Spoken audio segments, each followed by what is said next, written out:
Hey everybody, Zach Butler YGO. This time I'm here with a different deck that I played at locals last night just for fun. If you are unaware, one of my favorite things to do is to play kind of just like off-the-wall, silly versions of potentially strong decks just to see how they do. And it's not something I get to do as often as I'd like to. So we're going to get back to doing some more of that. And last night I decided to play a Primite deck. This one's a little different than normal. Everybody's used to seeing Primite Blue Eyes and things like that. This one has no Blue Eyes cards at all. Just really quick disclaimer, this is not a serious deck at all, so please don't think that, you have to go get any of these cards. If you do want to pick up any of them, obviously use the affiliate link down in the description below. A portion of that goes back to the channel, it helps me out. And I will actually discuss some budget options for some of the cards in here because they are rather expensive. But we're going to get right into it, and I will go over the first part of the deck, which is going to be the Primite engine. So first you have, of course, 3 Ether Barrel. That is the best normal summon for the deck. It is actually the only normal summon I had, which I think might have been part of the issue. If you're wondering how well I did last night, I went 1-2 drop. So it didn't go too well. I could have played it out, but just didn't feel like it. I had my fun. So there's 3 Ether Barrel and then 3 Imperial Dragons. Now, if you're unfamiliar with Primite Imperial Dragon, this is the less often seen Primite monster. It's a level 6 Earth Dragon, 2600 attack, 0 defense. Cannot be normal summoned except by attributing a normal monster, but it can be normal set, which actually could have come up. I could have attributed something else for it and set it, which would have been cool. But its effect is pretty powerful. During your opponent's main phase, as a quick effect, you can reveal it in your hand, and immediately on resolution, normal summon a Primite monster. So that actually came up once where I revealed this to normal summon Ether Barrel that I drew off of a Fulos, setting up my turn even sooner, which is pretty cool. If this card is tribute summoned, you can apply these effects in sequence. You can negate the effects of all face-up monsters your opponent currently controls, and then you can banish all monsters your opponent controls with the same type or attribute as a normal monster in your graveyard. So, depending on the type and attribute of the monsters in your graveyard, you can legitimately board wipe your opponent, which is pretty cool, and I'll get into that in a moment. For the rest of the Primite cards, you have 3 Lordly Loads, 3 Drill Beams, 1 Primite Roar, which is just an emergency teleport for normal monsters, and then I decided to give the brand new Primite Fusion a shot. This lets you return Primite monsters and the normal monsters back to fusion summon any dragon monster, which is pretty cool. So you can actually get back some banished cards, which is really beneficial. Actually, something that you could do in Blue Eyes if you wanted. If you are worried about Bestials, you could just use Primate Fusion to return the banished Blue Eyes back, and then those Bestials did nothing.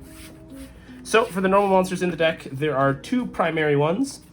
They are Anotherverse Solaria and Anotherverse Gluttonia. Shoutouts to my friend Mark, who topped last year's WCQ. He loaned me the Gluttonia, and then this is my Solaria. So I wanted to give these a shot just because I think it's really funny to use like these ridiculous prize cards in a deck. So the reason why these are actually really good, we'll start with Solaria, is because it is a Fire Pyro. So if you're playing against a Ryziel strategy, for example, and you tribute summon Imperial Dragon on their turn after you've just let them summon 4 Ryziels, you tribute summon Imperial Dragon, it blanks their field, and then because Solaria is in your graveyard and it is a fire and a pyro, all fire monsters they control are banished and all pyro monsters they control are banished, which is literally every single one of those monsters. So that's pretty cool. Against Gluttonia, or with Gluttonia, you can banish Mitsurugi cards, you can banish Bestials, and if you've let the Malice player set up and use all their effects, you can actually use Gluttonia to re-banish all of those as well. It was just something really funny and neat to do. I did pull that off against Vanquish Soul, which got rid of their Rosins and Xiaolongs. And then Gluttonia got rid of the Borgers and Mad Loves, which is pretty funny. If you if you don't have the prize cards, and you're looking to do something cool like this with Primite cards, there are a couple options. Funnily enough, Gluttonia is not, I think, is not the optimal dark monster. I think it might be Dark Magician. That is because it is a spellcaster, so it can hit a lot of Draco Tail cards, and it is still a dark, so it can hit many other cards. You can also do Red Eyes Black Dragon, because that is a dragon, so it still hits a lot of the Draco Tails, as well as a dark, so it can hit all of the other stuff. And then instead of Solaria, you could do Ryuran. Honestly, if you wanted to cover all your bases, you could do Ryuran, which is a fire dragon, and then Dark Magician and Spellcaster Dark hits kind of just everything, and they're level 7s. So instead of being a level 8 focused deck, in theory, because you could overlay these, you could just do level 7s, and then you could even combine that with like Kashtira, and have like actually a really solid deck. That might be something to do. I had done Primite Kashtira before, but I didn't think about using Imperial Dragon like that. So that might actually be even better than the old version that I was doing. If you guys want to see something like that, let me know down below. I can always rebuild that. That was a deck I enjoyed immensely. Next up, I played some Bestials. I played 3 Luvelian, 1 Baldrake, 1 Druisworm, 1 Magnemite, and Regained. The reason I did this was honestly because I wanted to abuse Drill Beam to banish cards and then put them back with Regained. I also just wanted to have more dragons because Primate Dragon, Nether Berzelius, and then Imperial Dragon are obviously dragons. So it's really honestly just a dragon deck. And I wanted more dragons to go into Heretic Seals and things like that. These were okay, nothing too special, nothing crazy to write home about. These could have, like I said, if you did like a level 7 focus, these could be Kashtira cards and probably honestly be better.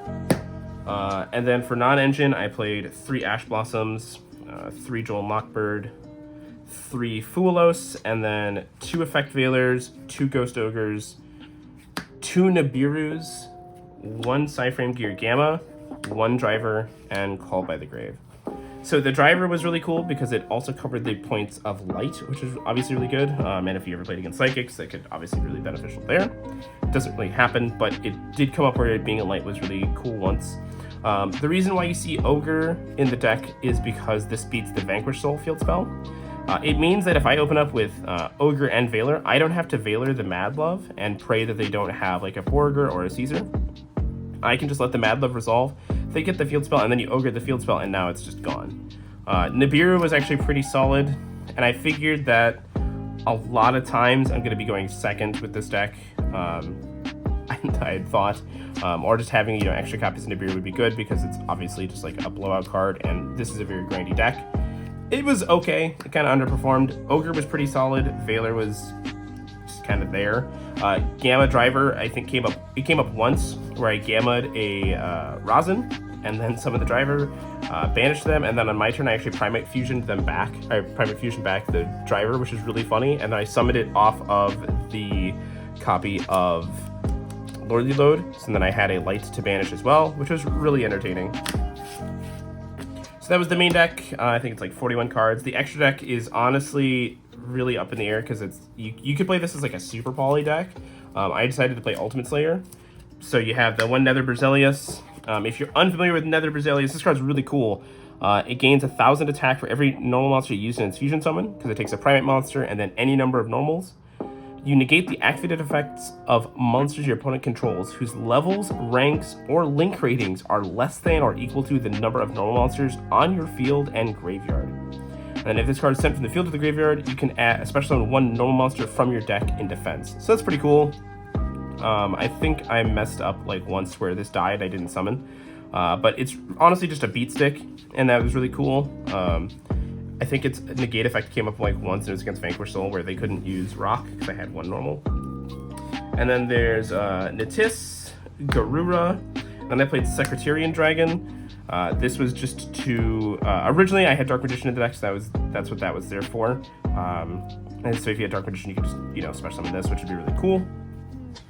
Then there's Malong, Lightstorm Dragon, which you can actually make with either a Veiler and one of the Anotherverses, or Rebellion, or Ogre / Ash plus one of the level 6s. That didn't come up, but I thought that was really cool because this is a really strong card. And then I played M7 since this is a bit of a hand trap deck, honestly. Aggregator, Typhon, Link Spider, IP, SP, and then Double Seal, and the Bucephalus. Like I said, this is just like a bunch of utility cards in the extra deck. It doesn't really matter. You're not really using your extra deck. Honestly, you're just looping Drill Beam to try to win. For the side deck, there was 3 Lancias. Those did not come up, but they were pretty cool. 3 Molcharmy Perulia. This did not come up at all.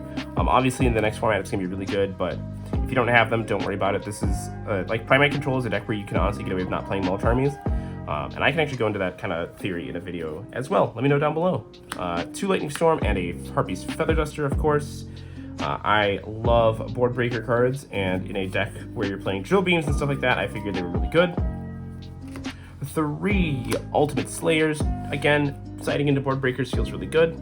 And then last but not least, 3 Mistaken Arrests. This is really entertaining to just like activate this and then watch as like you don't really search all that much, so they couldn't get a lot done and you were totally fine. But yeah, this is just a fun deck, not serious at all. Like I said, I could make a much more like actual competitively focused version. I just wanted to play the cool Anotherverse cards because I think they're really awesome. I would have loved to have Anotherverse Dragon in there as well and get to play all 3. But that's it for me. Let me know down below what you think. Let me know if you want to see like an updated Kashtira Primate deck or anything like that. And until next time, have a great day.